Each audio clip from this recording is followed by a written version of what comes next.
किसी को बुराई दान में दे सकते हो कि भाई मेरे जीवन में ये बुराई है, मैं तुझे दान में देता हूं? बुराइयों का दान नहीं होता, बुराइयों का त्याग हुआ करता है। दान, ध्यान रखें, दान ऐसी चीज है, कुछ चीजें ऐसी जिनका दान होता है, त्याग नहीं होता। जैसे जीवन दान, इसका दान तो कर सकते हो, त्याग नहीं कर सकते हो। जैसे ज्ञान दान, मैं तुम्हें ज्ञान का दान तो दे सकता हूं, लेकिन मैं अपने ज्ञान का त्याग नहीं कर सकता हूं। ध्यान रखिए, कुछ चीजें ऐसी जिनका त्याग नहीं होता। ज्ञान का दान होता है, अभय दान होता है, कन्या का दान तो हो सकता है, लेकिन कन्या का त्याग कोई बाप कर नहीं सकता है। एक बात ध्यान रखना, कुछ चीजें जो दान के लिए ही होती हैं, और एक चीज, कुछ चीजें ऐसी हैं जिनका त्याग भी है और दान भी है। रुपए पैसे, बोलो, दोनों चीज कर सकते हो। रुपए पैसों का त्याग भी कर सकते हो और दान भी कर सकते हो। मकान, दान भी कर सकते हो, त्याग भी कर सकते हो। विचार करिए, दौलत, जागीर, इनका दान भी कर सकते हो और त्याग भी कर सकते हो। मान्यवर, दान के लिए सामान होना जरूरी है, पर त्याग के लिए परिग्रह होना जरूरी नहीं है। ध्यान रखना, शादी का त्याग करना है तो जरूरी नहीं कि पत्नी होना ही चाहिए।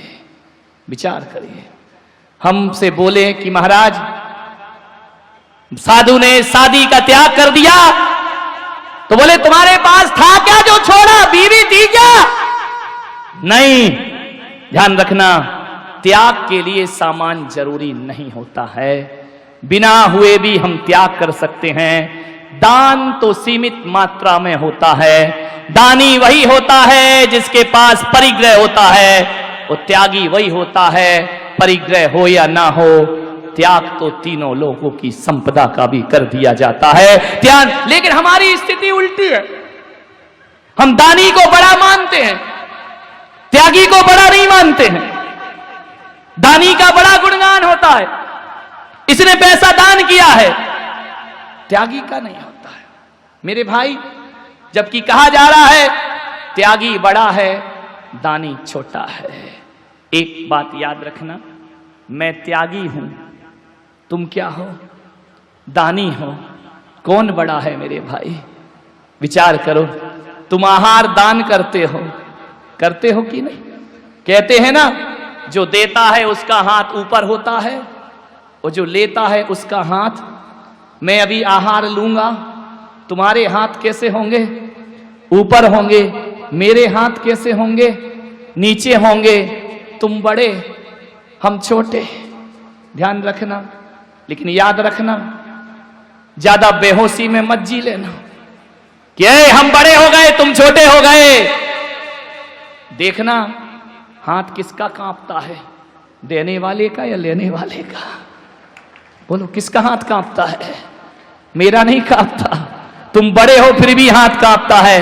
अरे ये मत सोचना कि मुनि को आहार देकर तुम बड़े हो गए।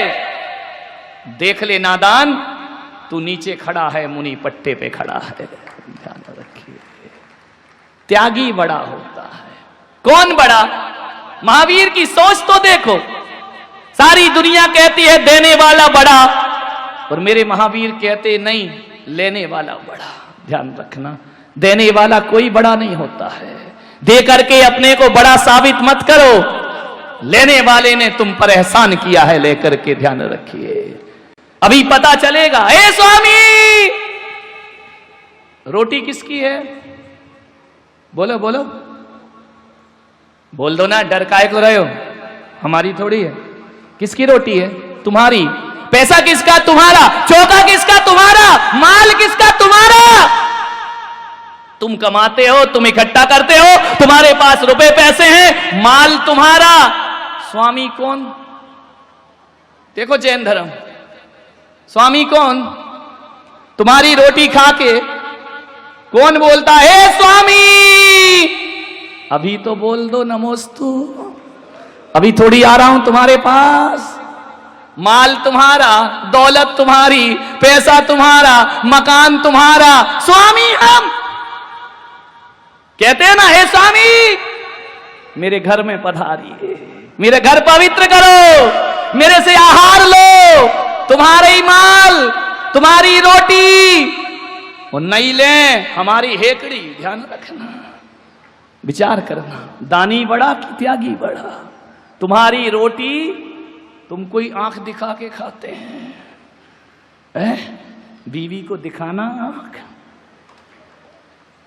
तवे पे रोटी नहीं जाएगी, तवा सिर पे आएगा। ध्यान रखना, मान्यवर बाहरी मालकियत, बाहरी बादशाहत, चाहे गई चिंता मिटी, मनवा वे परवाह, और जिनको कुछ नहीं चाहिए वो शाहन के शाह हो गए। ध्यान रखना। अनिल शाह नहीं है क्या? तुम अनिल शाह है और हम शाहों के शाह, बेताज बादशाह है। यूं तो कहने को मेरे सिर पर कोई ताज नहीं है, मगर कौन सा वो दिल है जिस पर मेरा राज नहीं है। मान्यवर सोचिए, त्यागी, त्याग अलग चीज है। त्याग से पाप का मूलधन चुकता है और दान से पाप का ब्याज चुकता है। अरे बाणियों, ब्याज देते रहो, नहीं तो ले जाएगा इनकम टैक्स वाला उठा के। ध्यान रखना, इस अदालत में चुका दिया करो साल में थोड़ा बहुत, नहीं तो मुंह दिखाने लायक नहीं बचोगे। ब्लैक मनी को व्हाइट मनी करा लो, दान करते रहो जीवन में।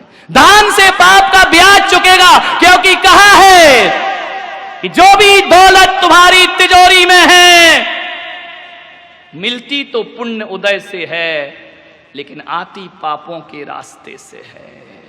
ईमानदारी से पेट भरता है मेरे भाई, पेटी नहीं भरती है। पेटी के लिए तो ठटकर्म करना ही पड़ते हैं, पेटी के लिए तो तिकड़मबाजियां करना ही पड़ती हैं, पेटी के लिए तो क्या हुआ, पेटी याद आ गई क्या, या पेट याद आ गया? इधर मुड़े तो दो ही चीज है, पेटी और पेट। कल एक सुना रहे थे कि नेमीचंद जी ने उपास कर लिया, करेंगे नहीं, कर लिया, बीमार हो गए, लेने के देने पड़ गए।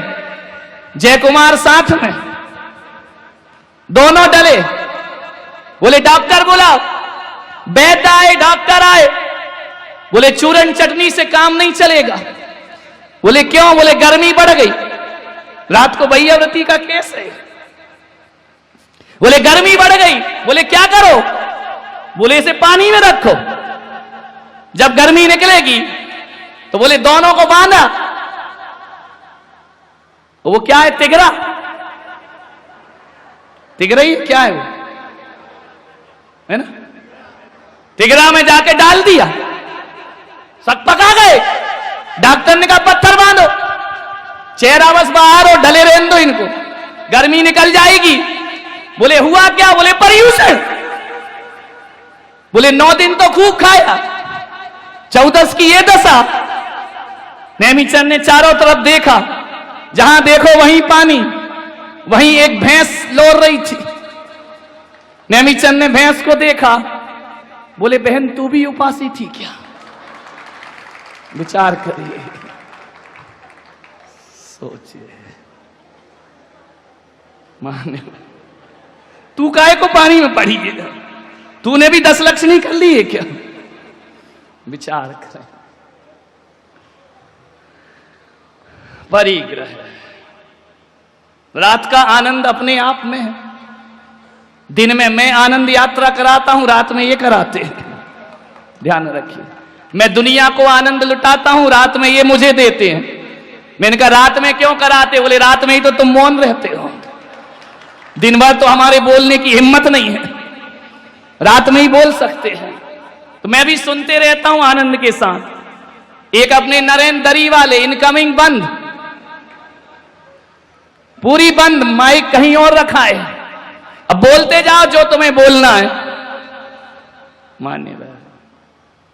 और इतने होशियार, ये बहरे लोग बड़े होशियार होते हैं, ये वो ही सुनते हैं जो इन्हें सुनना है, और जो नहीं सुनना है मशीन निकाल के बाहर रख देते हैं। विचार करिए, रात का आनंद अलग है। एक बात याद रखना, दान दे मन हरस विशेषे, यह भव जस पर भव सुख देखे। कुओं से पानी नहीं निकलेगा, धन वालों धन है तो बनो दानी, और नहीं निकलेगा तो सड़ जाएगा कुएं का पानी। ध्यान रखिए, लुटाते रहो।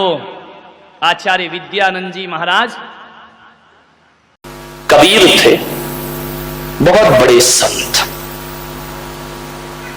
उनके जीवन में बड़ा आनंद था, पति पत्नी साथ रहते थे, लेकिन कबीर के घर में कभी झगड़े नहीं हुआ करते थे। पड़ोस वाले हैरान हो गए, ऐसा तो कोई घर नहीं होगा जहां पति पत्नी झगड़ा नहीं करें। लड़ाई तो होती होगी बिना सिर पैर की, लेकिन लड़ाई तो होगी ना। पति पत्नी का झगड़ा कोई सीरियस झगड़ा थोड़ी होता है।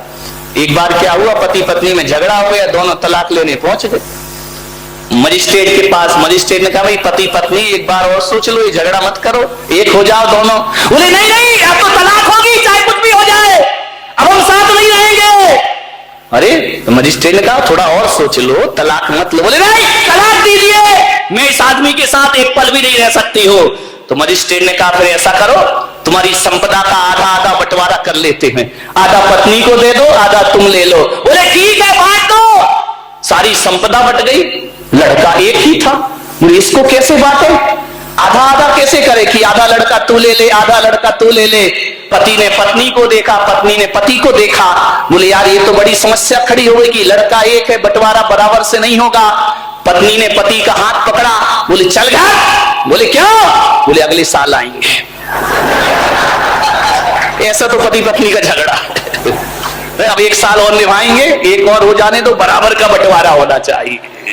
तो पति पत्नी के झगड़ों में ज्यादा सीरियस मत होना, ये तो लड़ते भी हैं और मिलते भी हैं, चलते रहता है इनका। विचार करिए आप, ऐसा कोई घर नहीं है जिस घर में पति पत्नी में झगड़े ना हो।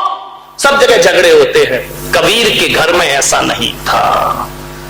बरसों से कबीर अपनी पत्नी के साथ रहता था, लेकिन कबीर ने कभी झगड़ा नहीं किया, पत्नी ने कभी झगड़ा नहीं किया। एक जिज्ञासु ने पूछा कि ऐसा कोई है इस धरती पर जिसके घर में झगड़े ना हो? तो कहा कबीर का घर ऐसा है जहां पति पत्नी कभी नहीं लड़ा करते हैं। जिज्ञासु ने कहा मैं चल के देखता हूं। जैसे ही पहुंचे कबीर के झोपड़े में, कबीर रुई धुनक रहे थे। कबीर से जुलाहा रुई धुनक रहे हैं। जाके जिज्ञासु ने पूछा कि कबीर जी, हमने सुना है कि आप पति पत्नी में कभी झगड़े नहीं होते। कबीर ने कहा यार लड़ने की क्या बात है, मुझ में राम तुझ में राम सब में राम समाया है, कर लो सभी से प्यार, यहां पे कोई नहीं पराया है, सब में तो राम है, लड़ना क्यों? बोली नहीं कबीर, कारण बताओ कि तुम दोनों में झगड़े क्यों नहीं होते? अरे झगड़े तो भाई भाई में हो जाते हैं, भाई बहन में हो जाते हैं, मां बेटे में झगड़े हो जाते हैं, आप दोनों में झगड़े नहीं होते? बोले नहीं, हम लोग कभी नहीं लड़ते हैं। कबीर से पूछा वो मंत्र बताओ कि हम भी अपने घर में ना झगड़े। कबीर ने कहा कि बैठो, आए हो, स्वागत है, बैठो मेरी कुटिया में। कबीर ने अपनी पत्नी को आदेश किया कि अरे भाग्यवान, सुनती है? दोपहर के 12 बज रहे थे। कबीर ने कहा लालटेन जला के ला। पत्नी आई, लालटेन जलाई और रख दी। जिज्ञासु ने कहा पागल है क्या ये, इसीलिए झगड़े नहीं होते? लगता है कबीर तो पागल है ही, पत्नी महापागल है। दोपहर को 12 बजे आंगन में, खुले आंगन में इतनी धूप में लालटेन मंगा रहा है और पत्नी ने लालटेन लाके रख दी। उसने पूछा भी नहीं कि लालटेन का क्या करोगे, लाई और लालटेन रख के पत्नी चुपचाप चली गई। कबीर ने कहा उत्तर मिल गया। अरे उत्तर, पागल लग रहे हो दोनों, पागल। कबीर ने कहा पागल ही समझो। कबीर ने कहा ठहर, अभी उत्तर नहीं मिला तुझे। पत्नी को कहा कि अरे भाग्यवान, 2 गिलास दूध लेकर आ।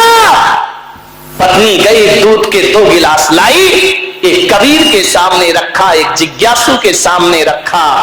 कबीर ने दूध का गिलास उठाया, गटागट दूध पी गए और आनंद के साथ पी गए।